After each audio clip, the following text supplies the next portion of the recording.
Syria is a region that has dealt with tremendous internal and external conflicts over the past 6 decades. Though this Middle Eastern country struggles with extreme external issues, the real strife lies within Syria's oppressive government. Syria's history has been a roller coaster of political protests, attacks, counterattacks, and serious bloodshed.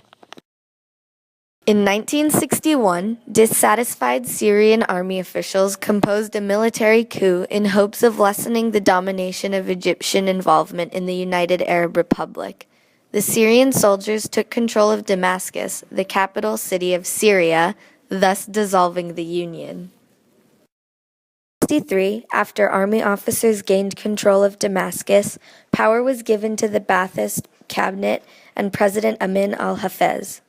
The Ba'aths were a socialist group that worked to unify Syria with the aid of nationalism. An early member of the Ba'ath Party was an Air Force general named Hafez al-Assad. As a part of both associations, Assad was in prime position to follow the 1966 coup d'etat, where he was quickly appointed Minister of Defense. He held this position during the Six-Day War and other disastrous events until he gained complete power as prime minister. Assad expanded his power even further once he became president in 1971.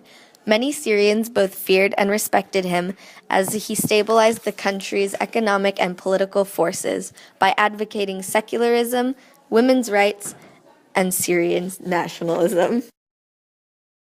Although Assad enforced industrialization and strengthened the country as a Middle Eastern power, he was criticized for his brutal strategies and attempts to subdue revolt and rebellion.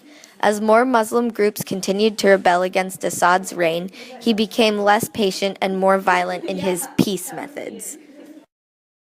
A prime example is the Hama massacre. A resistance group known as the Muslim Brotherhood had started a campaign against Assad in 1976, and by 1982 he ordered troops into the Syrian town of Hama to end the resistance.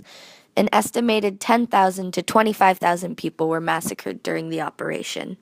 Despite the Hama massacre and Assad's continuous attempts to eliminate rebellion, pro-reform demonstrations turned into mass protests. Assad's son, Bashar al-Assad, took unnecessary brutal actions against demonstrators, including firing on crowds, unjust imprisonment, and torturing those already imprisoned. In 2011, internal conflict was steadily increasing amongst the Syrian people, who became inspired by a movement of anti-government protests known as the Arab Spring.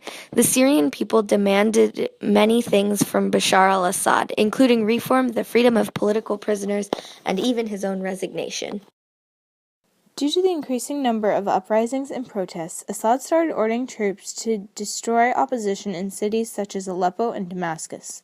Assad's forces burned homes and property throughout the cities. They shot and arrested civilians, leading them off to prisons where many were mistreated and tortured, even to the point of death. After attacks by civilians against police forces in Tel Kalak, the Syrian army marched into the city in May 2011 and opened fire on the people. 3 people were killed while leaving a mosque and others died due to the shellings. Hundreds fled the city to seek safety, but in their escape, people still died and were seriously injured. The death count had come to 700 people. In June 2012, Syrian security forces surrounded the small town of Al-Kabir, near the city of Hama. Together with aiding Shabiha forces, they entered the town and started firing indiscriminately at the civilians. Witnesses testified to the great number of civilians killed, including children, by the soldiers' violence. The city of Raqqa was held by rebel forces that would not surrender nor stop their defensive attacks on the littoral forces. Therefore, the Syrian Security Council decided to attack the city. The Syrian army led an air raid in 2013. A secondary school was hit by the attack and at least 12 people were killed. Many more were seriously injured from bombs. Syrian opposition forces met in Qatar in 2012 to discuss forming a coalition. Their main goal was to gain international recognition in order to receive financial and military-related support.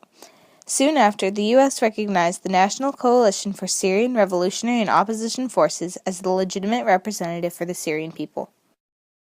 When protests began in March 2011, Assad told troops to destroy cities and laid violent attacks on civilians in order to crush political opposition. Assad unsuccessfully and weakly attempted to decrease political suppression forces. When asked to step down by his own people and foreign leaders, he refused and responded with more violence. After a devastating attack on Damascus in August 2013, victims were tested to see if missiles had transferred the chemical sarin into their blood. The victims' blood had sarin in it, proving that Syria was using chemical warfare on civilians. Inspections have been going on for 4 months before inspectors could prove the government's inhumane treatment of civilians. Following the confirmation of Syria's use of chemical weaponry, the United Nations set up the Organization for the Prohibition of Chemical Weapons to remove all chemical weapons in Syria. Neither the rebel forces nor the Syrian government would be able to have chemical weapons. In October 2013, Assad allowed international inspectors to begin destroying Syria's chemical weaponry. President Barack Obama warned Syria against using chemical warfare, saying the U.S. would have to respond with force if they did so. Obama declared that Syria would be held accountable for hideous acts against its own people, but he was unwilling to go to war over it. He decided a military strike would be the most effective but nonviolent option. In February 2014, the United Nations brought leaders from both sides of the Syrian civil war to Geneva for peace talks. The Syrian government accused the rebels of having unrealistic agendas and feels the need to fight these terrorists. On the other side, the rebels called for a transitional government, which Syria refused to accept. Thus, the Geneva peace talk proved unsuccessful. Despite all attempts to end the Assad regime, a question still stands. What happens if it ends? Sadly, the answer is simple. More civil war, more killings, and stronger rebel armies. But the Syrian people and the UN forces will continue pushing for peace and order until it is achieved.